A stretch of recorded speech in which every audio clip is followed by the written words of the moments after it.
যুবক, এই নাও contract paper. এখানে একটা সিগনেচার করে দাও। এখানে লেখা আছে, তুমি আমার জীবনে ইন্টারফেয়ার করবে না, আমিও তোমার জীবনে কোনো প্রকার ইন্টারফেয়ার করব না। 1 বছর পর তুমি তোমার রাস্তায়, আমি আমার রাস্তায়, আমাদের মধ্যে আর কোনো যোগাযোগ থাকবে না। এই 1 বছরের জন্য তুমি আমার নামে মাত্র ওয়াইফ থাকবে, আর আমি তোমার নামে মাত্র হাজব্যান্ড। এই কন্ট্রাক্ট পেপারের সিগনেচারের পরিবর্তে তুমি যত অ্যামাউন্ট তত নিজের ইচ্ছা মতো বসিয়ে নিতে পারো। আর এটাও লেখা আছে, তুমি তোমার ওয়াদা থেকে বিচ্যুত হতে পারবে না। সামনে বসা মেয়েটি, গুরুজনদের খুশির জন্য আমি সব কিছু করতে পারি। এই বিনিময়ে আমি কিছুই চাই না। সবাইকে আপনার মতো ভাববেন না। মিষ্টিমার অসুস্থতার জন্য আমাকে আজকে এরকম একটা সিদ্ধান্ত নিতে হয়েছে। আর আপনি কোনো চিন্তা করবেন না, আপনার জীবনে আমি কোনো ইন্টারফেয়ার করব না। বইয়ের অধিকার নিয়ে কখনো আপনার সামনে দাঁড়াবো না। এই বলে মেয়েটি কন্ট্রাক্ট পেপারে সিগনেচার করে প্রস্থান করলো। এতক্ষণ যারা কথা বলছিল বুঝেই গিয়েছেন তারা আমাদের গল্পের নায়ক আর নায়িকা। নায়ক আহিল রেজওয়ান, বয়স 28, ভারতের বিখ্যাত বিজনেস টাইকুন। এত অল্প বয়সে নিজের বিজনেসকে উচ্চতর পর্যায়ে নিয়ে গেছে। খুব গম্ভীর আর রাগী স্বভাবের, অপ্রয়োজনীয় কথাবার্তা একদম পছন্দ করে না। নিজের কাজের ক্ষেত্রে খুব প্রোডাক্টিভ। ছোটবেলায় বাবা মা দুজনেই মারা গেছে।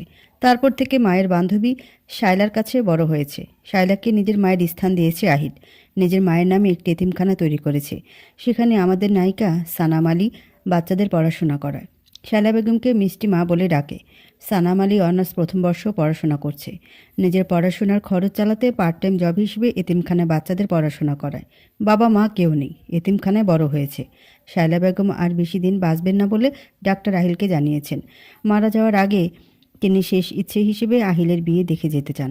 আহিলের বিয়ের কোনো ইচ্ছা না থাকায়ও সিদ্ধান্ত নেয় চুক্তির বউ হিসেবে সানামকে বিয়ে করবে। কন্ট্রাক্টের সময় পেরিয়ে গেলে সানামকে ডিভোর্স দিয়ে দেবে। যদিও সানাম প্রথমে রাজি হতে চায়নি, কিন্তু যখন শায়লা বেগমের অসুস্থতার কথা জানে যে তিনি আর বেশি দিন বাঁচবেন না, ও একেবারে ভেঙে পড়ে। তারপরও সিদ্ধান্ত নেয় আহিলের দেয়া অফারেও রাজি হয়ে যাবে। ওর জীবনে ওর মিষ্টি মা ছাড়া আর আপন কেউ নেই। তার শেষ ইচ্ছেটুকু পূরণের জন্য পবিত্র সম্পর্কের চুক্তিতে রাজি হয়ে যায়। শায়লা বেগমের যথেষ্ট পছন্দ সানামকে আহিলের বউ করার জন্য। আহিল, এই মেয়েটার আত্মসম্মান অনেক বেশি। এত লোভনীয় অফার পেয়েও হাতছাড়া করে ফেলল। সত্যি মেয়েটা বাকি মেয়েদের থেকে অনেক আলাদা। রাহানকে আমার রুমে পাঠিয়ে দাও, অফিস স্টাফকে কল করে বলল। রাহান রুমে প্রবেশ করলো। আহিল বলে উঠল, কী রে, তুই কোথায় ছিলি রে? আর যা যা পেপার তৈরি করতে বলেছিলাম করেছিলি? রায়হান, তোর বলা পেপার তৈরি করছিলাম। এইসব করা কি খুব দরকার ছিল? মেয়েটা বড্ড সহজ সরল। অন্য কোনো মেয়ে হলে তোর এরকম প্রস্তাবে কোনোদিন রাজি হতো না। কেন এরকম করছিস বলতো? বিয়েটা শেষমেশ করছি যেহেতু, তাহলে পরিপূর্ণভাবে মেনে নে। 1 বছরের জন্য কেউ বিয়ে করে? বিয়ে একটা পবিত্র সম্পর্ক। সারা জীবন কি তুই একাই থেকে যাবি? তোরও তো একটা সঙ্গীর প্রয়োজন।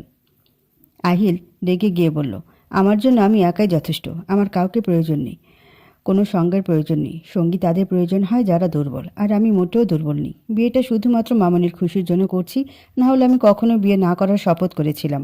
বিয়ে করে যদি এত শান্তি পাওয়া যেত, তাহলে আমার মামনি কেন সাফার করেছিল? কেন ওই লোকটা মামনিকে নির্যাতন করে বাড়ি থেকে বের করে দিয়েছিল? মামনি তো একাই জীবনটাকে কাটিয়ে দিল। আমি আমার জীবনটাকে একাই কাটিয়ে দেব? রায়হান, কেন বাচ্চামো করছিস বলতো? মানলাম আন্টির বিয়েটা টক্সিক ছিল, তাই বলে তুইও বিয়েটাকে মেনে নিবি না? সানাম আর তুই দুজনেই পৃথিবীতে অসহায়। তোদের দুজনেরই দুজনের দরকার, কারণ তোদের দুজনেরই বাবা মা নেই।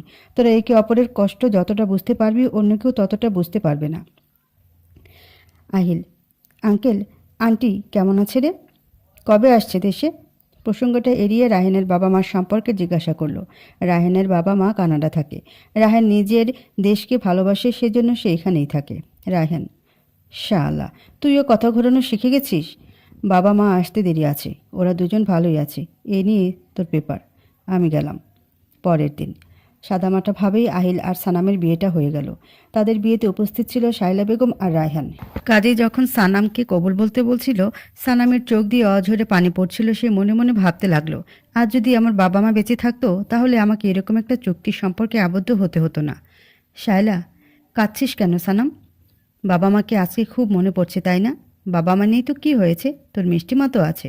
তুই আজকে মা আর শাশুড়ি একসাথে পেলি, এটা কি কম খুশির বলতো? কাঁদিস না। তিনি সানামকে জড়িয়ে ধরলেন। সানামের এভাবে কাঁদতে দেখে আহিলের খারাপ লাগলো। ও মন ভার করে সানামের দিকে তাকিয়ে রইল। রায়হান সম্পূর্ণ বিষয়টা লক্ষ্য করলো আর মনে মনে ভাবতে লাগলো, আমি যতদূর তোকে চিনি আহিল, এমন একটা দিন আসবে তুই সানামকে চোখে হারাবি। কিন্তু একটাই ভয়, সময় থাকতে ওকে চিনে নিস, না হলে তুই অমূল্য রত্নকে হারাবি। আহিল মনে মনে ভাবতে লাগলো, মনে হচ্ছে মেয়েটাকে এক্ষুনি গিয়ে বুকের মাঝে জড়িয়ে ধরি। কাউকে কাঁদতে দেখেও এতটা সুন্দর লাগতে পারে জানা ছিল না। পর মুহূর্তে ও নিজেকে ধমকালো, ড্যামিট, কি ভাবছি আমি এসব? আমার মাথাটাও দেখছি খারাপ হয়ে গেছে। রায়হান আর শায়লা বেগম মিলে সুন্দর করে ফুল আর বেলুন দিয়ে আহিলের রুমটা সাজিয়ে দিল। তারপর সানামকে লাল টুকটুকি শাড়ি পরিয়ে সুন্দর করে সাজিয়ে দিল। রায়হান আহিলকে ব্লু রঙের পাঞ্জাবি পরিয়ে দিল। শায়লা বেগম সানামকে সুন্দর করে সাজিয়ে বেডে বসিয়ে দিল। শায়লা, আমার ছেলেটার মন খুব ভালো, দেখিস, তোর কোনো অযত্ন করবে না। ও নিজের মনের কষ্টের কথা কাউকে বলে না, নিজের মনেই চেপে রাখে। তুই নিজের মতো করে ওকে ওর মতো বোঝার চেষ্টা করিস, দেখিস তোরা খুব সুখী হবি। সানাম মনে মনে ভাবতে লাগলো যে সম্পর্কটাই চুক্তির, সেই সম্পর্ক সুখে কিভাবে হবে মিষ্টিমা? শুধুমাত্র তোমার খুশির জন্য এই বিয়েটা হয়েছে। ঠিক আছে মিষ্টিমা, আমি চেষ্টা করব, তুমি কোনো চিন্তা করো না। তুমি ঠিকমতো ওষুধ নিয়েছো তো? শায়লা, হ্যাঁ রে মা, নিয়েছি। তখনই রায়হান আহিলকে ধাক্কা দিয়ে রুমে ঢুকালো। আহিল রুমে ঢুকিয়ে সানামকে দেখে থমকে গেল। রায়হান আহিলকে ধাক্কা দিয়ে রুমে ঢুকিয়ে দরজা লাগিয়ে দিল। শায়লা, রায়হান, রুমটা সুন্দর করে সাজিয়ে দিয়েছিস তো? রায়হান, একদম নিশ্চিন্তে থাকো মিমি, আমি রুমটা নিজ দায়িত্বে সুন্দর করে সাজিয়ে দিয়েছি। শার্টের কলার টান দিয়ে বলল, একবার প্রিয় বন্ধু বলে কথা, আবার তার মধ্যে আজকে হচ্ছে ওর নতুন জীবনের প্রথম রাত্রি, আমার একটা দায়িত্ব আছে না? শায়লা, খুব ভালো কাজ করেছিস, তোর বন্ধুর হয়ে টাকাটা আমি তোকে দিয়ে দিচ্ছি। রায়হান, টাকাটা আমি ওর থেকে নেব, তুমি চিন্তা করো না। এখন চলো তো, আমার খুব খিদে পেয়েছে, খেতে হবে। শায়লা, পাগল ছেলে, আয় চল তোকে খেতে দিই। আহিলের রুমে আহিল রুমে প্রবেশ করেই সানামকে দেখে থমকে গেছে। গোলাপ আর বেলি ফুলে সজ্জিত খাটে লাল শাড়ি পরে মাথা নিচু করে নতুন বধূ বসে আছে। রুমের ফ্লোরে রাখা অসংখ্য বেলুন ছড়িয়ে ছিটিয়ে রয়েছে, আর সেই সাথে রয়েছে গোলাপের পাপড়ি দিয়ে সাজানো রাস্তা। যে রাস্তার অন্তিম পথ হচ্ছে রুমের মধ্যখানে অবস্থিত বেডে। আহিল, এত সাধারণ সাজে কাউকে এতটা কিভাবে সুন্দর লাগতে পারে? কত দেশে ভ্রমণ করেছি, কত ওয়েস্টার্ন ড্রেস পরা মেয়েদের দেখেছি, কখনো তো এমন থমকে যায়নি। তাহলে এই সাধারণ মেয়েটিকে দেখে হৃদয় কেন এতটা কম্পন হচ্ছে? আমি কি সত্যি ওর মুগ্ধতায় হারিয়ে যাচ্ছি? পর মুহূর্তে আহিল নিজেকে শাসিয়ে নিল। আমি এসব ভাবতে পারি না। আমি শুধু মামনির জন্য এই মেয়েটাকে বিয়ে করেছি, এটা আমার ভুলে গেলে চলবে না। গলা খানিকটা ঝেড়ে নিয়ে বলল, আজকে সারাদিন তোমার উপর অনেক ধকল গিয়েছে, যাও গিয়ে ফ্রেশ হয়ে নাও। আর বউদের মতো এভাবে কেন বসে আছো? তুমি কি ভুলে গিয়েছো তুমি আমার সত্যিকারের বউ নও? You are my contract wife. Sanam কথাটা শুনে দীর্ঘশ্বাস ফেলল। আমি কথা দিয়ে কথা রাখতে জানি, আমি কিছুই ভুলিনি। মিষ্টিমার খুশির জন্য বসেছিলাম। আপনি রুমে কখন এসেছেন বুঝতে পারিনি। আমি আমার আচরণের জন্য খুবই দুঃখিত। আহিল, এখন যেহেতু তোমার মিষ্টিমা ঘরে নেই, তাই এই নাটকের কোনো প্রয়োজন নেই। শাড়ি ছেড়ে নর্মাল কোনো ড্রেস পরে আসো। সানাম, জি যাচ্ছি। সানাম ওয়াশরুমে গিয়ে ফ্রেশ হয়ে নিল, তারপর নিজের কাপড় বদলে বের হয়ে আসলো। সানামকে বের হয়ে আসতে দেখে আহিল ফ্রেশ হতে চলে গেল। সানাম ঘরটাকে ভালো করে দেখলো আর মনে মনে ভাবতে লাগলো, এখানে তো বড় কোনো সোফা নেই, তাহলে আমি ঘুমাবো কোথায়? এত ছোট সোফা আমি তো শুতে পারবো না। স্যারের কাবার্ড দেখবো, যদি কোনো কার্পেট পাওয়া যায় সেটা মেঝেতে বিছিয়ে শুয়ে পড়বো। ধ্যাত, ওনার কাবার্ডে হাত দিলে উনি যদি রেগে যায়। ও দাঁড়িয়ে থেকে দাঁত দিয়ে নখ কাটতে লাগলো। আহিল বের হয়ে দেখলো সানাম দাঁড়িয়ে দাঁড়িয়ে কিছু একটা নিয়ে ভাবছে। আহিল, তুমি কি নাইট গার্ডদের মতো সারা রাত পাহারা দেওয়ার চিন্তা করছো?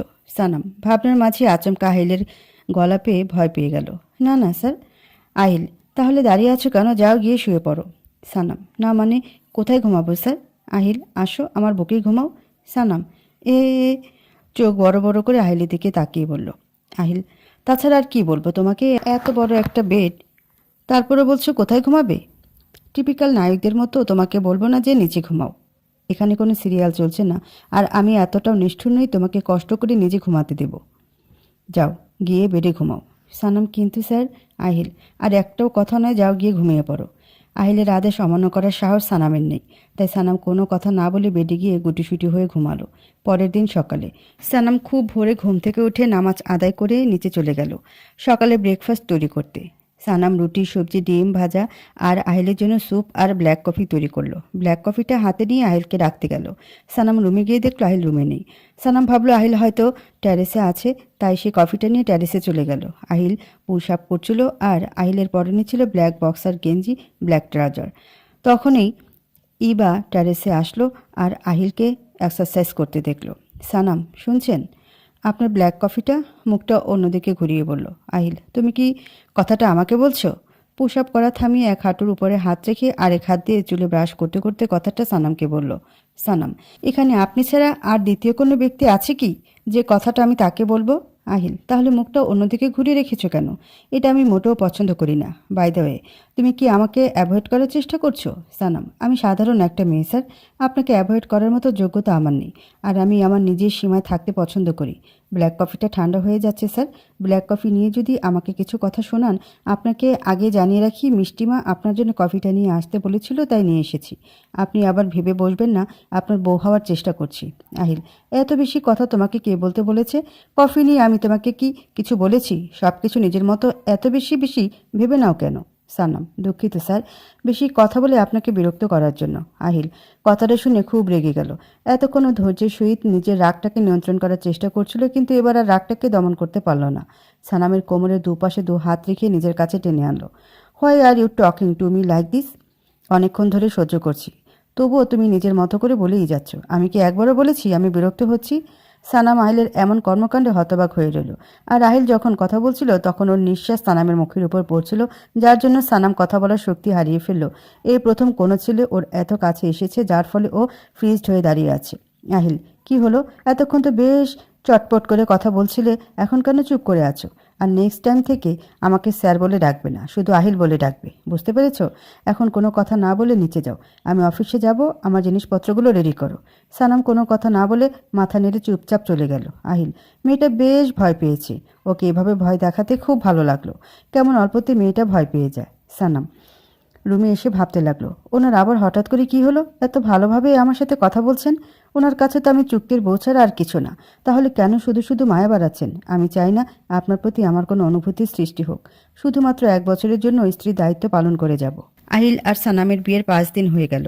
আহিলের বলার পর থেকে সানাম নিজের দায়িত্বগুলো পালন করছে। আহিল নিজের অফিসের কাজে ব্যস্ত থাকে, আর সানাম ইউনিভার্সিটি, আশ্রমের বাচ্চাদের পড়ানো, মিষ্টিমার সেবা যত্নে নিজের মতো করে দিন কাটাচ্ছে। একই ঘরে থেকেও দুজন দুজনের সাথে কথা বলার সময়টুকু পায় না। আহিল যথাযথভাবে সানামকে এড়িয়ে চলে। সানাম ঘরটাকে সুন্দর করে গোছাচ্ছিল। আহিলের ড্রয়ারের সব কিছু বের করে সুন্দর করে মুছে দিচ্ছিল। হঠাৎ সে দেখলো একটি ছবি উল্টো করে রাখা। আগ্রহ সহকারে ছবিটা সে সোজা করে দেখল। একটা সুন্দরী মেয়ের ছবি, আর তাতে লেখা রয়েছে লাভ। সানাম, মেয়েটি তো খুব সুন্দরী। কে এই মেয়েটি? এই ড্রয়ারে এই মেয়েটির ছবি যেহেতু রাখা আছে, তাহলে হয়তো ওনার প্রয়োজন হবে। লাভ লেখাটি লক্ষ্য করলো। হয়তো মেয়েটি ওনার ভালোবাসা, এর জন্যই তিনি আমাকে মেনে নিতে পারছেন না। হয়তো এই মেয়েটার জন্যই তিনি আমাকে চুক্তির বিয়ে করেছেন। 1 বছর পরে এই সুন্দরী মেয়েটিকে বউ করে ঘরে তুলবেন। চোখ থেকে জল গড়িয়ে পড়ল, চোখের জল মুছে বলল, আচ্ছা, আমার এত কেন খারাপ লাগছে? আমি তো ওনাকে ভালোবাসি না। আমি আর ওনাকে নিয়ে ভাববো না, ওনাকে নিয়ে ভাবনার অধিকারটুকুও আমার নেই।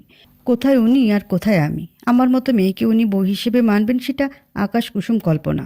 ওনার পাশে কোনো সুন্দরী মেয়েকেই মানে, আমি ওনার যোগ্য নেই। সানামের ভাবনার মাঝে আহিল এসে উপস্থিত হলো।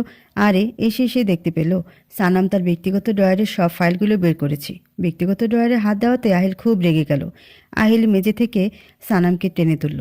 আচমকা কারোর টানে সানাম হতবাক হয়ে গেল। সে দেখল আহিল তার দিকে লাল লাল চোখ করে তাকিয়ে আছে। এভাবে তাকানো দেখে সানাম খুব ভয় পেয়ে গেল।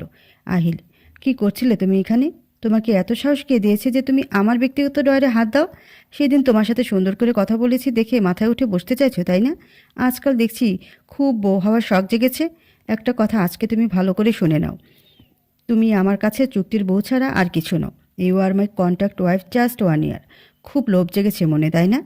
কি দেখছিলে তুমি আমার ড্রয়ারে? তুমি আমার কোনো জিনিসে হাত দেবে না, সে যোগ্যতা তোমার নেই। আহিলের সকল কথা শুনে সানাম খুব আঘাত পেল, আর ছলছল নয়নে তাকিয়ে রইল আহিলের দিকে। আহিল নিজের রাগের কারণে সানামকে কষ্ট দিয়ে কথা বলল, সেটা সে উপলব্ধি পর্যন্ত করতে পারল না। আহিল সানামের 2 হাত শক্ত করে ধরে রেখেছিল। হঠাৎ সানামের হাতের দিকে তাকিয়ে দেখল ছবি, যার জন্য সে আরও রেগে গেল। তুমি এই ছবিটা কেন ধরেছ? Answer me dammit. সানাম, আমি জানতাম না এটা আপনার ব্যক্তিগত ড্রয়ার। খানিকটা তোতলিয়ে বলল, আমার ভুল হয়ে গেছে, আমাকে ক্ষমা করে দিন। আহিলের থেকে দৃষ্টি সরিয়ে মাথা নিচু করে কথাটা বলল। আহিল, কারো ড্রয়ারে হাত দিতে গেলে তার পারমিশন নিতে হয়, সেই কমন সেন্সটুকুও কি তোমার নেই? তুমি কি ছোট বাচ্চা যে তোমাকে সব বুঝিয়ে বলতে হবে? সানামের হাত শক্ত করে ধরে বলল। সানাম চোখ থেকে পানি গড়িয়ে পড়ল। দয়া করে হাতটা ছাড়বেন, খুব ব্যথা লাগছে। সানামের কথা শুনে আহিল নরম হয়ে এলো, আর সানামের হাত ছেড়ে দিয়ে উল্টো দিকে ঘুরে দাঁড়ালো। সানাম, আপনি হয়তো ভুলে গেছেন, সেদিন আমিও আপনাকে বলেছিলাম আমি আপনার চুক্তির বউ। আপনাকে নিজের স্বামী হিসেবে পাবার যোগ্যতাটুকু আমার নেই। বিশ্বাস করুন, আমি নিজের মাত্রা কখনো ছাড়াইনি। আর আমি এটাও জানি আপনার কোনো জিনিসে হাত দেওয়ার অধিকার আমার নেই। ঘরের জিনিসপত্রগুলোতে অনেক ধুলো জমে গিয়েছিল, সেজন্য পরিষ্কার করার জন্য আপনার ড্রয়ারে হাত দিয়েছিলাম। আজকের পর থেকে আপনার কোনো জিনিসে আমি হাত দেব না, কথা দিলাম আপনার কাছে। চোখের পানি মুছে কথাগুলো বলল। সানাম ঘর থেকে বের হয়ে ছাদে চলে গেল। ছাদে গিয়ে দরজা মেরে দিল। তারপর সেখানে বসে হাঁটুতে মাথা রেখে কাঁদতে লাগলো। অনেকক্ষণ কাঁদার পরে উঠে দাঁড়ালো, তারপর আকাশের দিকে তাকিয়ে বলল, আজকে তোমাদের কথা খুব মনে পড়ছে বাপি আমু। কেন তোমরা আমাকে ছেড়ে চলে গেলে বলো তো? ছেড়ে চলেই গেলে যখন, তখন আমাকে সাথে নিয়ে যেতে পারতে। দুনিয়াটা এতিমদের জন্য এত কেন কষ্টকর? বেঁচে থাকার জন্য এত লড়াই কেন করতে হয়? আমি আর পারছি না। আজকে যদি আমার বাপি আম্মু বেঁচে থাকতো, হয়তো আমাকে এতটা কষ্টের সম্মুখীন হতে হতো না। মিস্টার আহিল রিজওয়ান, আজকে আপনি আমাকে যেভাবে অপমান করলেন সেটা আমি মনে রাখবো, আর নিজের মাথায় খুব ভালো করে গেঁথে রাখবো, যাতে পরবর্তীতে আপনার কোনো জিনিস আমি হাত না দিই। ড্রয়ারে হাত দিয়েছি বলে আপনি আমাকে এত কথা শোনালেন? আপনার প্রেমিকার ছবিতে হাত দিয়েছি দেখে আপনি আমাকে যা নয় তাই বললেন। রাগ মানুষের প্রাকৃতিক আবেগ। এর অসুস্থ বহিঃপ্রকাশ্য যেমন শরীর ও মনের জন্য ভালো নয়, অতিরিক্ত রাগের জন্য যেমন শরীর খারাপ হয়, সেই সাথে তার কাছে থাকা মানুষগুলোকেও কষ্ট দেয়, তেমনি মানসিক স্বাস্থ্যের উপরেও বিরূপ প্রভাব পড়ে। ফলে হতাশা, বিষণ্ণতা, মাদকাসক্তি, হত্যা, আত্মহত্যার প্রবণতা বাড়ে। আহিল নিজের রুমে বসে তখনকার ঘটনার কথা ভাবছে আর অনুতপ্ত হচ্ছে। ড্যামিট, এটা আমি কি করলাম? সানামের সাথে কেন খারাপ ব্যবহার করলাম? ও তো আর জানতো না এই ড্রয়ারে হাত দেওয়া আমি পছন্দ করি না। কেন যে ওকে এত কথা শোনাতে গেলাম? আমার ওর সাথে এরকম ব্যবহার করা মোটেও উচিত হয়নি। ওকে সরি বলতে হবে। মেয়েটা খুব কষ্ট পেয়েছে। সানাম ছাদ থেকে নেমে আহিলের রুমের দিকে যেতে নিল। ওনার রুমে আমি কেন যাচ্ছি? ওনার কোনো জিনিসে আমি হাতও দেব না, আর ওনার রুমে আমি থাকবোও না। আহিল, ব্যাপার কি? মেয়েটা কোথায় গেল? এখনও ঘরে আসছে না কেন? ওর ভাবনার মাঝেই একজন সার্ভেন্ট এলো আর ওকে বলল, শায়লা বেগম খেতে যাওয়ার জন্য ওকে নিচে যেতে বলেছে। তুমি যাও, আমি আসছি। হয়তো সানাম নিচেই আছে। আহিল সিঁড়ি দিয়ে নিচে নামতে নামতে দেখলো সানাম খুব যত্ন করে শায়লা বেগমকে খাবার বেড়ে দিচ্ছে। শায়লা, আহিল বাবা তুই এসে গেছিস? আয় বাবা, খেতে বস। তোর তো এখন পাত্তাই পাওয়া যায় না, কখন আসিস কখন চলে যাস বুঝতেও পারি না। সানাম আহিলের দিকে একবারও তাকাচ্ছে না, ও নিজের মতো করে কাজ করে যাচ্ছে। আহিল ব্যাপারটা খেয়াল করলো। আহিল, আসলে মামুনি অফিসের কাজে অনেকটা ব্যস্ত, সেজন্য ভালো করে সময় পাচ্ছি না। সানাম, মিষ্টিমা, তোমাকে আরও কিছু দেব? শায়লা, তুই এখন আমাকে মিষ্টিমা বলে ডাকবি? আমি এখন তোর শাশুড়ি, তাই তুই আমাকে আহিলের মতো মামুনি বলে ডাকবি। আমাকে আর কিছু দিতে হবে না, তোর স্বামীকে খাবার বেড়ে দে। সানাম, আমি যদি তোমাকে মিষ্টিমা বলে ডাকি তোমার অসুবিধা আছে? এই ডাকটায় আমার অনেক ভালোবাসা রয়েছে, তাই তোমাকে আমি এই নামে ডাকি। শায়লা, আচ্ছা মা, তোর যা ইচ্ছে তাই ডাকিস। সানাম, খালা একটু কষ্ট করে ওনাকে খাবারটা দিয়ে দিবে, সার্ভেন্টকে বলল। আসলে উনি রাত্রে কী খান তা আমি জানি না তো, তাই আর কি বলছিলাম। সানাম আহিলের কোনো কাজ করতে চায় না, সেই জন্যই কৌশলে কথাটা বলে দিল। আহিল, ও কি কোনোভাবে আমাকে এড়িয়ে যেতে চাইছে? আহিল নিজের মনে ভাবতে লাগলো সানাম হয়তো কষ্ট পেয়েছে। পরক্ষণে আহিল ভাবলো সানামকে সে বুঝিয়ে বলবে, তাই কোনো কথা না বলে চুপচাপ নিজের মতো করে খেয়ে রুমে চলে গেল। রাতে সবার খাওয়া শেষ হলে সানাম সব গুছিয়ে রেখে দিল। তারপর আহিলের রুমের দিকে যেতেই তখনকার করা আহিলের বাজে ব্যবহারের কথা মনে হলো। সানাম নিজের মনটাকে শক্ত করে নিল। তারপর সে উল্টো দিক ঘুরে শায়লা বেগমের রুমে চলে গেল। শায়লা বেগম ঘুমানোর প্রস্তুতি নিচ্ছিল। হঠাৎ দরজার কড়া নাড়ার আওয়াজে তিনি বলে উঠলেন, ভেতরে আসো, দরজা খোলাই আছে। সানাম, তোমাকে বিরক্ত করলাম না মিষ্টিমা? আমি খুবই দুঃখিত মিষ্টিমা, তোমার ঘুমটা নষ্ট করলাম। শায়লা, আরে পাগলি মেয়ে, আমি এখনও ঘুমাইনি, ঘুমোতে যাচ্ছিলাম মাত্র। এখন বলতো তুই এত রাত্রে আমার রুমে কি করছিস? আহিলের সাথে ঝগড়া হয়েছে নাকি, তাই আমার কাছ থেকে এসেছিস? সানাম, তুমি আমাকে এতটাই পর করে দিয়েছো মিষ্টিমা, আমি কি এমনিতে তোমার ঘরে আসতে পারি না? মাকে খুব মিস করছিলাম তোমার কাছে আসতে, আমি মা গন্ধ পাই, সেজন্য তোমার কাছে আসলাম। আজকের রাতটা তোমার কাছে থাকতে দেবে মিষ্টিমা? আমার মাথায় একটু হাত বুলিয়ে দেবে? জানো মিষ্টিমা, তুমি যখন আমার মাথায় হাত বুলিয়ে দাও, আমার মাথার সকল চিন্তা চেতনা দূর হয়ে যায়। মনে হয় যেন কোনো স্বর্গে আছি, যেখানে নেই কোনো দুঃখ, কষ্ট, রাগ, আছে শুধু ভালোবাসা, প্রিয়জনের মায়া। প্লিজ মিষ্টিমা, থাকতে দেবে? আমি আজকে তোমার সাথে ঘুমাতে চাই। শায়লা বেগম, তোর আজকে খুব মনটা খারাপ তাই না রে? কিছু কি হয়েছে আমাকে বলতে পারিস? সানাম, না মিষ্টিমা, বুঝেছি, আমি তোমাকে খুব বিরক্ত করছি, থাক আমি চলে যাই, তুমি ঘুমাও। শায়লা বেগম, পাগলি মেয়ে আমার, কত অভিমান করা শিখে গিয়েছিস। আচ্ছা তুই আজকে রাত্রে আমার কাছে ঘুমা, কিন্তু দেখিস তোর বর যাতে আবার আমাকে না বকে, তার বকে আমার কাছে ঘুমাতে দিয়েছি বলে। খানিকটা হেসে কথাটা বললেন সানাম। উনি কিছুই বলবে না, উনি এখন ওনার কাজে ব্যস্ত আছেন এবং ওনার আরও সুবিধা হবে কাজ করতে। তুমি ওনার কথা চিন্তা করো না তো। শায়লা: বুঝেছি, বরের সাথে ঝগড়া হয়েছে। কাল তো আমার সাথে ওর কান দুটো মলে দেব, সাহস কত! হুম? আমার মেয়ের সাথে ঝগড়া করে? সানাম: মিষ্টিমা, আমার খুব ঘুম পাচ্ছে। তুমি কি আমার মাথায় হাত বুলিয়ে দেবে নাকি আমি বাড়ি থেকে বেরিয়ে যাব? আমার কিন্তু এখন খুব রাগ হচ্ছে। শায়লা বেগম আর কোনো কথা না বলে সানামের মাথায় হাত বুলিয়ে দিতে থাকলেন। আহিল নিজের ঘরে সানামের জন্য অপেক্ষা করছে আর পায়চারি করছে। রাত 12টা বেজে গেল, তবুও সানাম এলো না। সেজন্য ও সানামকে খুঁজতে রুমের বাইরে গেল। ভাবলো হয়তো সানাম রান্নাঘরে আছে। সানামকে সব জায়গায় খুঁজলো কিন্তু কোথাও পেল না। হঠাৎ ওর মনে হলো হয়তো মামুনের ঘরে আছে। শায়লা বেগমের ঘরে গিয়ে দেখলো সানাম আর শায়লা বেগম দুজনেই ঘুমিয়ে আছে। তাই সে আর সানামকে না ডেকে নিজের রুমে গিয়ে ঘুমাতে চেষ্টা করলো, কিন্তু সে ঘুমাতে পারলো না। ভোরের দিকে ঘুমালো। আহিলের কোনো কাজ সানাম করে না। কাপড় বের করে দেওয়া, খাবার বেড়ে দেওয়া, আহিলের জন্য কফি করা, সব কাজ অন্যজনের কাছে সঁপে দিয়েছে। এমনকি আহিলের ঘরে পর্যন্ত যায় না। আহিলকে কথা বলার কোনো সুযোগ দেয় না। আহিল বাড়িতে আসলে নিজের কাজ নিয়ে ব্যস্ত থাকে অথবা মিষ্টিমার সেবা যত্নে ব্যস্ত থাকে। এইভাবে 4-5 দিন কেটে গেল। রাতে যখন শায়লা বেগম ঘুমিয়ে যায় তখন সানাম স্টোর রুমে গিয়ে ঘুমিয়ে পড়ে, যাতে তার মিষ্টিমা সন্দেহ করতে না পারে। মোট কথা, সানাম আহিলকে কড়াকড়িভাবে ইগনোর করছে। আহিল মনে মনে বেশ অনুতপ্ত। সে বুঝতে পারছে না সে কিভাবে কথা বলবে। সানাম সে সুযোগই দিচ্ছে না। আর ওরও ভালো লাগছে না, ও সানামের এই ব্যবহার মেনে নিতে পারছে না। সানামের কাছে মাফ না চাওয়া পর্যন্ত ও কিছুতেই শান্তি পাবে না। ওকে যে করেই হোক সানামের সাথে কথা বলতে হবে। আহিল রায়হানকে ফোন করে বলল, বল তো কি করা যায়। ও আমার উপর খুব রেগে আছে, কথা পর্যন্ত বলার সুযোগ দিচ্ছে না। কি করে ওর কাছে মাফ চাইবো? রায়হান: তুই না এই বিয়েটাকে মানিস না, তাহলে ও রাগ করলো কি করলো না তাতে তোর কি আসে যায়? বরং আমি বলবো তোর জন্য ভালো হয়েছে। তোকে আর কষ্ট করে মিথ্যে অভিনয় করে যেতে হবে না। খুব ভালো কাজ করেছিস মেয়েটাকে এইভাবে অপমান করে। মেয়েটা তো এইসবেরই যোগ্য। আহিল: তুই আমাকে বুঝবি না, সুযোগে খোঁচা মারছিস। রাগের মাথায় ছিলাম তখন, মনে যা এসেছিল তাই বলে দিয়েছি। এখন খোঁচা মারা বন্ধ করে আমাকে আইডিয়া দিয়ে আমি কি করব? রায়হান: ওর সাথে কথা বলার চেষ্টা কর। আজকের মিটিং ক্যান্সেল করে জলদি বাড়িতে চলে যা। নির্দিষ্ট টাইমের আগে বাড়িতে চলে যা আর বউয়ের রাগ ভাঙা। আহিল: ঠিক আছে। আহিল গুরুত্বপূর্ণ মিটিং ক্যান্সেল করে দিল। গাড়ি নিয়ে বাড়ির উদ্দেশ্যে রওনা হলো আর মাঝপথে দেখলো ফুলের দোকান। আহিল গাড়ি থেকে নেমে সানামের জন্য ফুল আর আইসক্রিম কিনে নিল। বাড়িতে গিয়ে প্রথমে তার মামনির খোঁজ করলো। জানতে পারলো তার মামনিকে রায়হান নিয়ে বের হয়েছে। বুঝতে পারলো তার বন্ধু তাকে সুযোগ করে দিল। আহিল সানামের খোঁজ করতে লাগলো। খুঁজতে খুঁজতে ছাদে চলে গেল আর দেখলো সানাম আকাশের দিকে তাকিয়ে আছে আর তার চোখ দিয়ে অঝরে পানি পড়ছে। চাঁদের আলোয় সানামের মুখের সৌন্দর্য যেন ফুটে উঠেছে।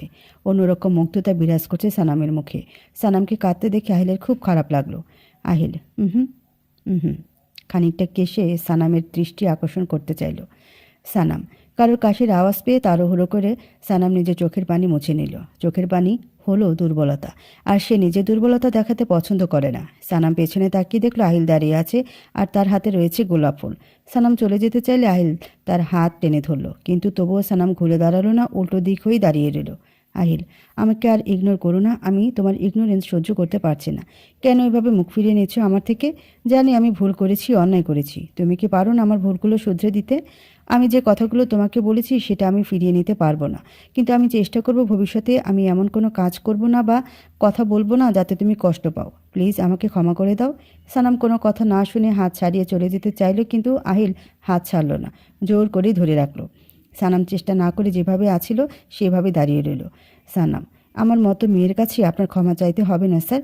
আপনি যা করেছেন একদম ঠিক করেছেন। কথার মাধ্যমে খুব সহজে মানুষকে কষ্ট দেওয়া যায়। কথা এমন একটা হাতিয়ার যার মাধ্যমে মানুষের হৃদয় অতি সহজে ভঙ্গুর হয়ে যায়। যে ব্যক্তি আঘাত দিয়ে কথা বলে সে ব্যক্তি অনুভব করে না যে তার কথায় অপর ব্যক্তির কতটা কষ্ট হয়েছে, কতটা সে যন্ত্রণা পেয়েছে, মানসিক অশান্তিতে তার হৃদয় কতটা গভীর ক্ষত হয়েছে। আহিল সানামের কথায় খুব অনুতপ্ত হলো। ও বুঝতে পারলো সানাম তার কথায় খুব আঘাত পেয়েছে। সানাম চলে যেতে চাইলে আহিল সানামের মুখটা এদিকে ফেরালো। সানাম ফিরল ঠিকই, কিন্তু মুখটা নিচে করে রাখলেও আহিলকে ফেস করতে চাচ্ছিল না। আহিল নিজের এক হাঁটু ভেঙে নিচে বসলো, সেই সাথে মাথা নিচু করলো আর সানামের একটি হাত ধরে বলতে লাগলো, তুমি আমাকে যা শাস্তি দেবে আমি মাথা পেতে নেব, তবুও আমার থেকে মুখ ফিরিয়ে নিও না। আমি জানি আমি তোমাকে অনেক আঘাত দিয়ে কথা বলেছি। আমার ব্যক্তিগত কষ্টের কথা আমি কাউকে জানাতে চাইনি, কিন্তু যখন দেখলাম তুমি আমারটা ডয়ারটা খুলেছ, বিশ্বাস করো আমার মাথা কাজ করছিল না। আমার চোখে শুধু ওই ড্রয়ারটাই ভাসছিল যেটাতে আমার কালো অতীত গচ্ছিত রাখা ছিল। তোমার সঙ্গ পেয়ে আমি সেই কালো অতীতকে প্রায় ভুলেই গিয়েছিলাম, কিন্তু সেদিন তোমার হাতের ছবিটাকে দেখে আমার সব মনে পড়ে যায়। রাগের মাথায় তোমাকে অনেক কথা বলেছি, কিন্তু বিশ্বাস করো একটা কথাও আমার মন থেকে ছিল না। আমি তোমাকে আর কখনো কষ্ট দিয়ে কথা বলবো না। আমাকে প্লিজ ক্ষমা করে দাও, একটিবার আমাকে সুযোগ দাও। সানাম হাতটা ছাড়িয়ে চলে গেল আর আহিল নিজের চোখটা বন্ধ করে শ্বাস নিয়ে উঠে দাঁড়ালো আর আকাশের চাঁদের দিকে তাকিয়ে রইল। বেশ কিছুক্ষণ পর আহিল তার পাশে কারো উপস্থিতি অনুভব করলো। আহিল তাকিয়ে দেখলো সানাম এসেছে আর তার হাতে 2 কাপ ধোয়া ওঠা কফির মগ। আহিল বুঝতে পারলো সানাম কফি আনতে গিয়েছিল। সে বেশ অবাক হলো। সানাম, এভাবে হাঁ করে তাকিয়ে কি দেখছেন? কফিটা খান। আর যদি মনে হয় আপনার কালো অতীতের কথা আমাকে বলে হালকা হবেন তাহলে বলতে পারেন। জানেন তো, নিজের কষ্টের কথা কখনো চেপে রাখতে হয় না। নিজের প্রিয় মানুষগুলোর কাছে নিজের কষ্টের জমানো কথাগুলো ব্যক্ত করতে হয়, তাহলে দেখবেন কষ্ট অনেকটা কমে যায় আর নিজেকে হালকা বোধ করবেন। অযথা কষ্ট বয়ে বেড়ানো ঠিক না, এতে নিজের ভেতরকার কনফিডেন্স কমে যায়, জীবনের প্রতি হতাশা চলে আসে। কথাগুলো আহিলের দিকে তাকিয়ে বলল আর আহিল মনোযোগ দিয়ে সানামের কথাগুলো শুনছিল। আহিল, তোমাকে যত দেখছি তত অবাক হচ্ছি। আমি তোমাকে এত কষ্ট দিয়ে কথা বললাম, অথচ তুমি আমার কষ্টের কথা ভাবছো। তোমাকে অসংখ্য ধন্যবাদ, আমার কফিটার খুব প্রয়োজন ছিল। তুমি কি আমাকে ক্ষমা করতে পেরেছো? সানাম, আপাতত আপনার অতীতের কথা শুনতে চাই, তারপর না হয় বলি। আহিল দীর্ঘশ্বাস ছেড়ে বলতে লাগলো, যে মেয়েটার ছবি দেখেছিলে সে মেয়েটাকে আমি একসময় ভালোবাসতাম। তখন আমি এত বড় বিজনেসম্যান ছিলাম না, জীবন নিয়ে ততটা সিরিয়াসও ছিলাম না। মেয়েটি আমাকে নিয়ে আমার সম্পত্তি দেখে ভালোবেসেছিল, কিন্তু একদিন শুনতে পারি ওর বিয়ে ঠিক হয়েছে, কানাডায় থাকে এক ছেলের সাথে। ছেলেটির আর্থিক অবস্থা আমার থেকে অনেক ভালো ছিল, যার জন্য মেয়েটি আমাকে ছেড়ে ওই ছেলেটির সাথে বিয়েতে রাজি হয়ে যায়। আমি ওকে অনেক বোঝাই, কিন্তু ও বলে জীবনে বাঁচতে হলে প্রচুর টাকার প্রয়োজন, বিলাসিতার দরকার, যেটা নাকি আমি ওকে প্রোভাইড করতে পারবো না। আমি নাকি আমার বাবা রেখে যাওয়া সম্পত্তির মালিক, আমার নাকি নিজের কোনো যোগ্যতা নেই। ওই ছেলেটা নিজের যোগ্যতায় বাড়ি গাড়ি করেছে, ওর কাছে নাকি আমি কিছুই না। তারপর শুনতে পারি মেয়েটি ওই ছেলেটার সাথে বিয়ে করে কানাডায় চলে গেছে। জানো, আমি কয়েক মাস পর্যন্ত অনেক মেন্টাল প্রেশারের মধ্যে গিয়েছি। তারপর ঠিক করলাম নিজেকে যোগ্য করে তোলার, নিজের পরিচয় শক্তভাবে তৈরি করার, আর অন্য কেউ যাতে না বলতে পারে যে আমি আমার বাবার টাকায় ফুটানি করি। আমি এখন বুঝতে পারি ওটা আমার মিথ্যা আবেগ ছিল, কোনো ভালোবাসা ছিল না। ওই দিনগুলোর জন্যই আমি আজকে রাহিল রেজওয়ান হতে পেরেছি। এই খারাপ সময়গুলো না আসলে আমি হয়তো নিজেকে খুঁজেই পেতাম না। সানাম, উনি এতটা কষ্ট পেয়েছিলেন সেজন্যই হয়তো রাগের মাথায় ওইসব বলেছিলেন। আচ্ছা, মেয়েটির নাম তো বললেন না? আহিল, মেয়েটির নাম প্রিয়া। ওর কথা ছাড়ো তো, এখন বলো তো তুমি আমাকে মাফ করতে পেরেছো? 1 মিনিট, আমি আসছি। এই বলে আহিল নিচে গেল। একটু পর আহিল হাতে আইসক্রিম নিয়ে এলো আর সেই সাথে সরি কার্ড নিয়ে এলো। আহিল আইসক্রিম আর সরি কার্ড দোলনার উপর রেখে 2 কান ধরে দাঁড়িয়ে রইল আর বলতে লাগলো, দয়া করে আমাকে ক্ষমা করে দাও আর একটি সুযোগ করে দাও দূরত্বের মাঝে সেতু তৈরি করার। বন্ধু হবে কি আমার? সানাম। আহিলের এভাবে সরি বলাতে সানাম হেসে দিল। জি জনাব, হব। এত কিউট করে সরি বলছেন, ক্ষমা না করে পারি? আহিল, সত্যি তুমি আমাকে ক্ষমা করে দিয়েছো? তোমাকে অনেক অনেক ধন্যবাদ। আইসক্রিমটা গলে যাচ্ছে, জলদি খেয়ে নাও। সানাম, কখনো কাউকে দেখেছেন কফি খাওয়ার পরে আইসক্রিম খায়? তবে আজকে দেখবেন। আইসক্রিমটা খেতে খেতে বলল, আপনি কিভাবে জানলেন আমার আইসক্রিম পছন্দ? আহিল, তোমার মিষ্টি মার থেকে জেনেছিলাম যে তুমি আইসক্রিম লাভার। এখন বলো তো, ভালো লেগেছে? সানাম, আপনাকে অনেক ধন্যবাদ। আহিল, তুমি কি আমার বেস্ট ফ্রেন্ড হবে? সানাম, অবশ্যই। আহিলের সাথে হ্যান্ডশেক করলো। জনাব, এখন কি আমরা নিচে যেতে পারি? অনেক রাত হয়ে গিয়েছে, একটু পরে ভূত আন্টিরা চলে আসবে, তাদের সাথে যদি আড্ডা দিতে চান আপনি থাকুন। আহিল, অলরেডি একটা পেতনির সাথে থাকছি, আরেকটা পেতনি দরকার নেই। একজনের জ্বালায় সহ্য করতে পারছি না, আবার আরেকজনের দায়িত্ব নিতে চাই না। সানাম কোমরে 2 হাত রেখে বলল, এই আপনি আমাকে পেতনি বললেন? আপনার সাহস তো কম না। দাঁড়ান, আপনাকে দেখাচ্ছি মজা। এই বলে আহিলের পিছু দৌড়াতে লাগলো, কিন্তু আহিলকে ধরতে পারল না। দাঁড়ান বলছি, ভালো হবে না কিন্তু। আপনি থাকুন, আমি একাই চলে যাব। রাগ করে ছাদ থেকে নেমে নিচে চলে গেল। আহিল, ম্যাডামের রাগ খুব ভয়ঙ্কর। এত কষ্ট করে রাগ ভাঙালাম, আবার রাগ করলো। আহিল নিচে এসে দেখলো সানাম মুখ ফুলিয়ে বসে আছে। আহিল হেসে দিল। আহিল সানামের সামনে গিয়ে দাঁড়ালো, একটি দেশলাই নিয়ে সানামের হাতে দিল আর সানামকে বলতে লাগলো, নাও, যত ইচ্ছা আমাকে মারো, একটা কথাও বলবো না। এই দেশে পুরুষ নির্যাতনের বিচার হয় না, তাই তোমার উপর কোনো বিচার হবে না। দেখেছো, তোমার খুশির জন্য আমি কত কিছু করছি। সানামের ছানা বড়া হয়ে গেল আর দেশলাই দেখিয়ে বলল, এত বড় লাঠি দিয়ে মারলে তো আপনাকে হাসপাতালে দিতে হবে, অনেক খরচও হয়ে যাবে, আর শেষে আমাকে সেবা যত্ন করতে হবে। এই কথা বলে আহিল আর সানামের একসাথে হেসে দিল। আপনাকে দেখে মনে হয় না আপনি এত মজা করতে পারেন। আহিল সানামকে হাসতে দেখে খুব খুশি হলো। স্রষ্টার অপরূপ সৃষ্টি এই ধরনই। নিত্যদিনের মতো প্রকৃতি নিজের রঙে রঙিন হয়েছে, রাতের অন্ধকার গত হয়ে ভোরের সুন্দর সকালের আগমন ঘটেছে। পাখিরা নিজেদের খাদ্যের সন্ধানে ঘুরে বেড়াচ্ছে। কাল রাতের পর সানা মাহিলের মধ্যে বেশ ভালো বন্ধুত্ব হয়েছে। দুজন অনেকক্ষণ গল্প করে রাতে একসাথে ঘুমিয়েছে। মান অভিমান কমে আবার দুজন একত্রিত হয়েছে। ঘুমের রেশ কাটিয়ে সানাম চোখ খুলে তাকালো, আর উঠতে গিয়েই তার হাত বাঁধা পড়ল। পাশে তাকিয়ে দেখল আহিল ঘুমিয়ে আছে আর তার হাতটা শক্ত করে ধরে রেখেছে। সানাম মুচকে হাসি দিল, আহিলের দিকে মুগ্ধ নয়নে তাকিয়ে রইল আর মনে মনে ভাবতে লাগলো, আপনাকে ভালোবাসার অধিকারটুকুও আমার নেই। কেন এলেন আপনি আমার জীবনে? কেন আপনার মায়ায় আমাকে এভাবে জড়িয়ে ফেললেন? না চাইতেও আপনাকে ভালোবেসে ফেলেছি। এই কয়টা দিন আপনার থেকে দূরে থাকার একটা মাধ্যম পেয়েছিলাম। আপনার উপর অভিমান করে নিজেকে খুব ভালোভাবে বুঝিয়ে নিয়েছিলাম। কিন্তু কাল রাত্রে যেভাবে আমার কাছে আপনি ক্ষমা চাইলেন, তারপরে তো আমি আপনাকে আরও বেশি ভালোবেসে ফেলেছি। খুব কি ক্ষতি হবে যদি আপনাকে সারা জীবনের জন্য জীবনসঙ্গী হিসেবে চাই? কিন্তু আপনি তো আমাকে চান না। কেন জানি না ওই মেয়েটাকে আমার খুব হিংসা হয়। সে আপনার মুগ্ধতা পেয়েছে, কিন্তু মেয়েটা সেটার কদর করলো না। কেন আমার সাথে এমনটা হয়? যাদেরকে আমি মন থেকে ভালোবাসি তারা আমার থেকে দূরে চলে যায়। যাকে আমরা কোনোদিন পাবো না, যাকে ভালোবাসা নিষিদ্ধ, তাকেই মন থেকে ভালোবেসে ফেললাম। সানাম দীর্ঘশ্বাস ছেড়ে আহিলের থেকে হাতটা ছাড়িয়ে নিল। তারপর ফ্রেশ হয়ে আহিলের জন্য ব্রেকফাস্ট তৈরি করতে নিচে চলে গেল।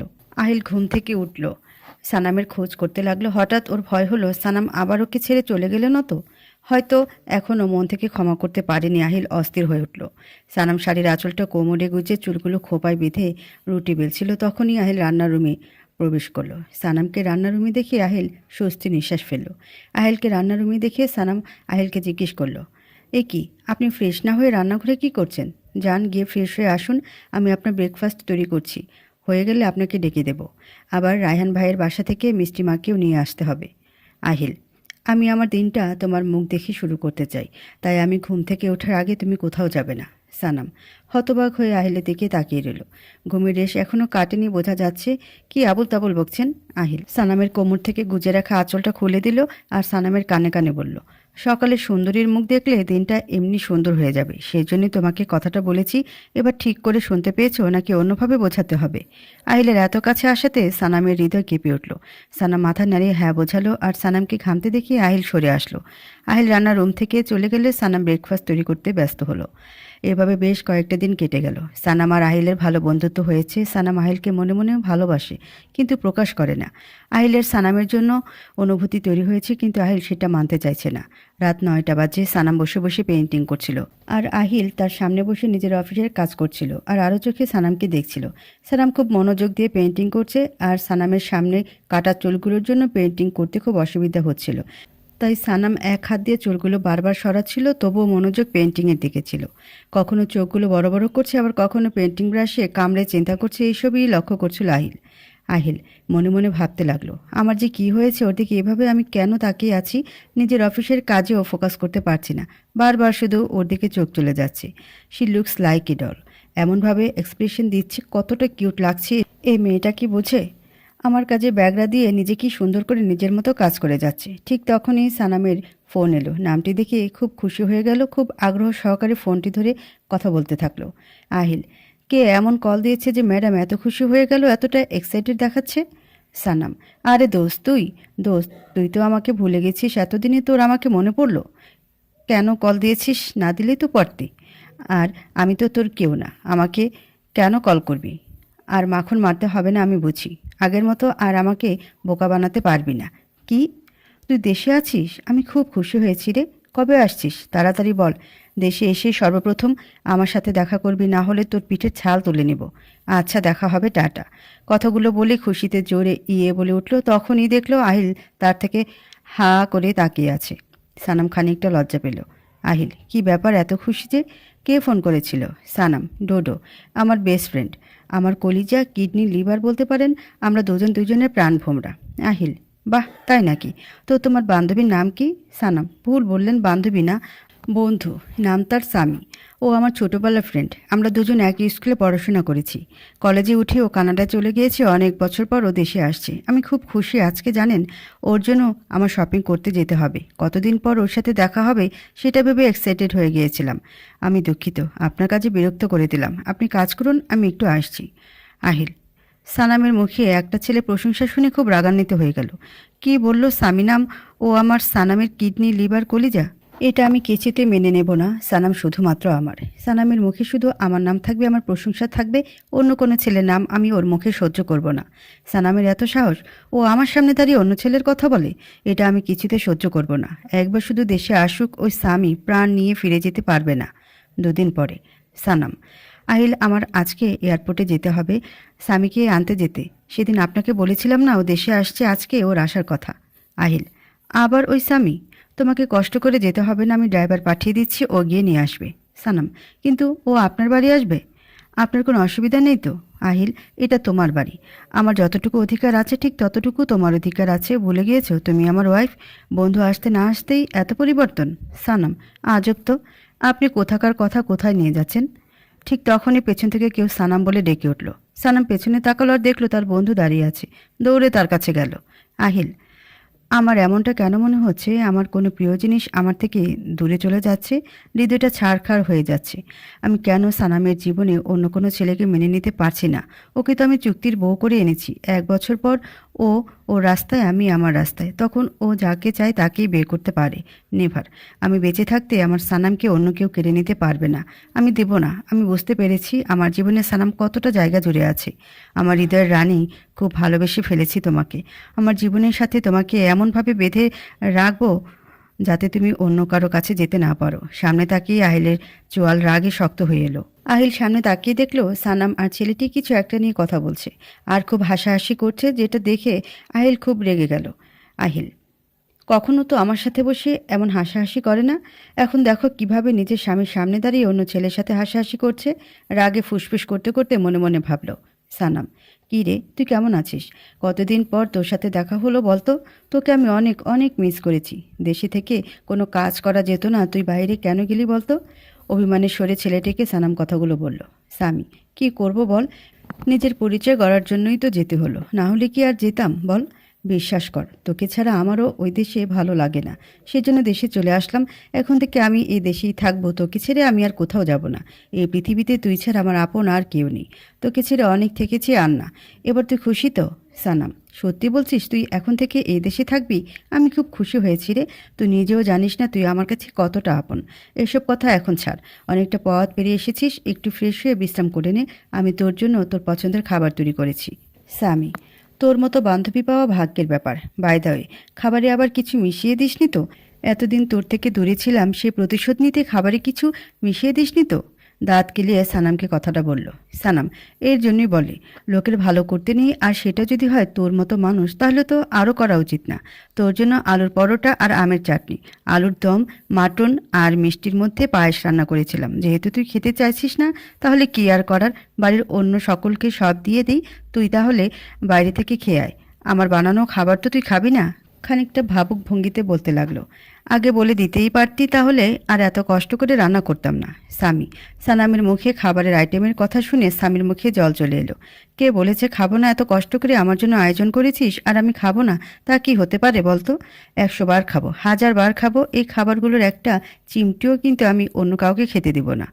আহিল স্বামীর কথা শুনে রাগে ফুঁসতে লাগলো আর মনে মনে ভাবতে লাগলো, বউ ওর, আর অধিকার দেখাচ্ছে অন্য একটা ছেলে। সাহস কত বড় ওর বউয়ের হাতের খাবার, আর এই ছেলে বলে কিনা খাবারের এক চিমটেও ও অন্য কাউকে খেতে দেবে না। কিন্তু সানামের জন্য কিছু বলতেও পারছে না। এমনিতেও সানামকে হার্ট করে কথা বলেছে, সেজন্য ও এমন কিছু করতে চাইছে না যাতে সানাম আবার ওর ওপর রেগে যায়। ভালোবাসা দিয়ে সে সানামের মন জয় করতে চাইছে। সানাম, এইমাত্র কে জানি বলছিল আমি খাবারে কিছু মিশিয়েছি কিনা। এত সন্দেহ নিয়ে খাওয়ার দরকার নেই, কোনো দরকার নেই। তোর ভাগে একটা খাবারও জুটবে না। বুকে 2 হাত গুজিয়ে মুখটা অন্যদিকে ঘুরিয়ে সানাম কথাটা বলল। স্বামী 2 কান ধরে ঠোঁট উল্টে সানামের সামনে গিয়ে দাঁড়ালো। মাফ করে দে, আর কিছু বলবো না, তাও আমার উপরে এমন অত্যাচার করিস না। আর জীবনে তোর খাবারকে খারাপ বলবো না। এতটা পথ জার্নি করে তোর জন্য এসেছি, আর তুই আমাকে না খাইয়ে রাখতে পারবি? এতটা নির্দয় হোস না। বান্ধবী কলিজায় ব্যথা করছে। সানাম স্বামীর বাহুতে হালকা থাপড় মেরে বলল। ড্রামা কিং, নটাঙ্কি কম করে কর। আহিল স্বামী আর সানামের ক্লোজনেসটা আর সহ্য করতে পারল না, তাই সে স্বামীর দিকে এগিয়ে গেল। সানাম হঠাৎ আহিলের দিকে লক্ষ্য করলো। সানাম কথার মাঝে স্বামীর সাথে আহিলের পরিচয় করাতে ভুলে গিয়েছিল।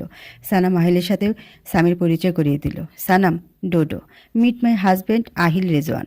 আহিলকে দেখিয়ে বলল। স্বামী আহিলের সাথে হ্যান্ডশেক করার জন্য হাতটা বাড়িয়ে দিল। হ্যালো সতীন, ঠাট্টা সরে বলতে লাগলো। আপনার সাথে দেখা করে মোটেও ভালো লাগলো না, কারণ আপনি আমার কুইনকে কেড়ে নিয়েছেন। আহিল সামির সাথে হ্যান্ডশেক করে বলল, সরি, কথাটা একটু ক্লিয়ার করে বলবেন কি? আপনি কি বললেন আমি ঠিক বুঝতে পারলাম না। গম্ভীর স্বরে কথাটা সামিকে বলল। সানাম বুঝতে পারল আহিল রেগে যাচ্ছে, তাই পরিস্থিতি সামলানোর জন্য সামিকে বলল, কিছু মনে করবেন না আহিল, ডোডো মজা করছিল। সামিকে উদ্দেশ্য করে বলল, সব সময় মজা করে কথা কেন বলিস তুই? আর ওনাকে সতীন বলে ডাকছিস কেন? সতীন শুধু মেয়েদের ক্ষেত্রে বলা হয় জানিস না? গাধা হচ্ছিস নাকি দিন দিন? সামি আহিলের দিকে তাকিয়ে বলল, সরি মিস্টার রেজওয়ান, আপনার সাথে একটু মজা করে ফেললাম, কিন্তু একটা কথা সত্যি বলেছি, আপনি আমার প্রিয় জিনিসটা কেড়ে নিয়েছেন। আহিল যার ভাগ্যে যা ছিল সেটা এমনি আসে, কেউ হাজার চেষ্টা করলেও কেড়ে নিতে পারে না। তাই আপনার ভাগ্যে যদি আপনার প্রিয় জিনিসটা লেখা না থাকে, সেক্ষেত্রে আমি কি করতে পারি বলুন? আমার ভাগ্যে ছিল তাই আমি পেয়েছি। আর একটা কথা জানেন তো, যে যেটার যোগ্য সে সেটাই পায়, আর যে যেটার যোগ্য নয় সে সেটা হাজার চেষ্টা করলেও পায় না। অনেকটা পথ জার্নি করে এসেছেন, বিশ্রাম করুন। আর সানামের দিকে তাকিয়ে বলল, আমি অফিসে যাচ্ছি। কথাটা বলে আহিল গটগট করে চলে গেল। সামি পোড়া পোড়া গন্ধ পেলি সানাম? আমার মনে হয় কি জানিস, তোর হাজব্যান্ড আমাকে দেখিয়ে জেলাস হচ্ছে। সানাম বাজে বকা বন্ধ কর, যা রুমে যা। সামি রুমে গেল। রাতে খাবার টেবিলে সানাম আহিলকে না বেড়ে দিয়ে সামিকে নিয়ে ব্যস্ত হয়ে থাকলো। আহিল নিজের মতো করে খেয়ে রুমে চলে গেল। আহিলের রুমে না গিয়ে অনেক রাত পর্যন্ত শালা বেগম সানাম সামি একসাথে গল্প করলো। আহিল সানামের জন্য অপেক্ষা করতে করতে ঘুমিয়ে গেল। সামি আসার পর থেকে সানাম আহিলের সাথে ঠিক করে কথাও বলে না, সারাদিন শুধু স্বামীকে নিয়ে ব্যস্ত থাকে। এভাবে দিন পেরিয়ে যেতে লাগলো। দেখতে দেখতে 7টা দিন কেটে গেল। আহিল আর পারছিল না সানামকে অন্য কোনো ছেলের সাথে সহ্য করতে, তাই সে সিদ্ধান্ত নিল সানামকে নিজের মনের কথা জানিয়ে দেবে। সানামকে প্রপোজ করার জন্য বাড়ির ট্যারেসটা সুন্দর করে সাজালো। সানামের জন্য সুন্দর দেখে একটা কালো শাড়ি রুমে রেখে এলো, আর সানামকে মেসেজ করে সুন্দর করে সেজে ছাদে আসতে বলল। সানাম মেসেজ পেয়েই সুন্দর করে তৈরি হয়ে ছাদে চলে গেল।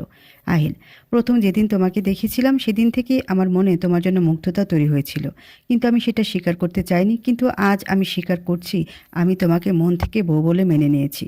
আমি তোমাকে ভালোবাসি সানাম। তুমি কি আমার চুক্তির বউ থেকে সত্যিকারের বউ হতে রাজি আছো? আহিল সানামের সামনে হাঁটু গেড়ে কথাগুলো বলল। সানাম এই কথাটা বলতে আপনার এতদিন লেগে গেল? কথাটা যদি আরও আগেই বলে দিতেন তাহলে এত কষ্ট করে আপনাকে পোড়াতে হতো না। সব কিছুতে এত দেরি কেন করেন আপনি? কথাটা বলে হাসতে লাগলো। আহিল মানে কি বললে কিছুই বুঝতে পারলাম না। স্বামী মানেটা আমি বলছি। পেছন থেকে স্বামী বলে উঠল। আহিল পেছনে তাকিয়ে দেখল শায়লা বেগম, রায়হান, স্বামী একসাথে দাঁড়িয়ে আছে। শায়লা তুই যখন এত সহজে বিয়ে করতে রাজি হয়ে গেলি তখনই আমি বুঝে গিয়েছিলাম তুই হয়তো মন থেকে বিয়েটা করছিস না, কিন্তু আমার মন বলছিল তুই সানামকে মেনে নিতে শুরু করেছিস।